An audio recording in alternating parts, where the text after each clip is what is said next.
if you're not improving yourself for the right reasons, you could be damaging yourself.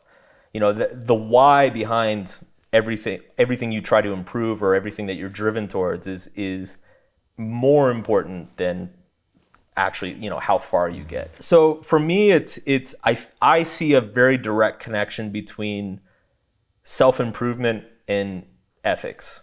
I think if you dig deep enough into these questions of what growth means or what improvement means, you inevitably run into what is better, period. What is better or worse, period. What makes a better life? What makes humanity better? And so it's my goal has always been, I never want to be that guy on stage who's like, this is what you should do. This is how you do it. Here's my 5-step method, blah, blah, blah. I want to be the guy who doesn't, I don't want to give answers. I want to give better questions. I want to help people sort through these questions in themselves, because ultimately these questions around values are so personal. There's no way for me to answer any individual without inserting my values onto them. And when you do that, you rob them of the ability to choose what matters for themselves, choose their own meaning in their life.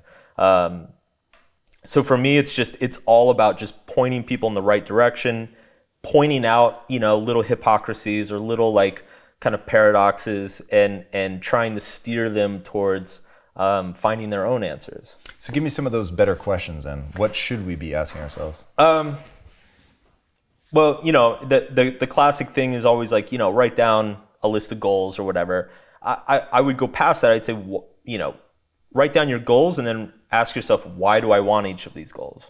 What would it mean in my life if I accomplish these goals? Similarly, a common exercise is write down things you're grateful for. Ask yourself, why are you grateful for them? What would happen to your life if you didn't have them?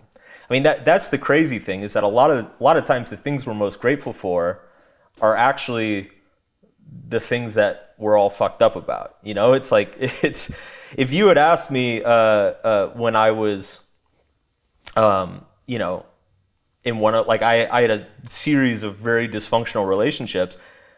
I was happy as a pig in shit in the middle of those. I would be like, oh, my girlfriend is the most beautiful thing, and and it's like, no, dude, I was a mess. And so it's not just about questioning, the bad things in our life, why did this painful thing happen? You need to question the good things as well. Why does this feel good? Does it feel good for a good reason?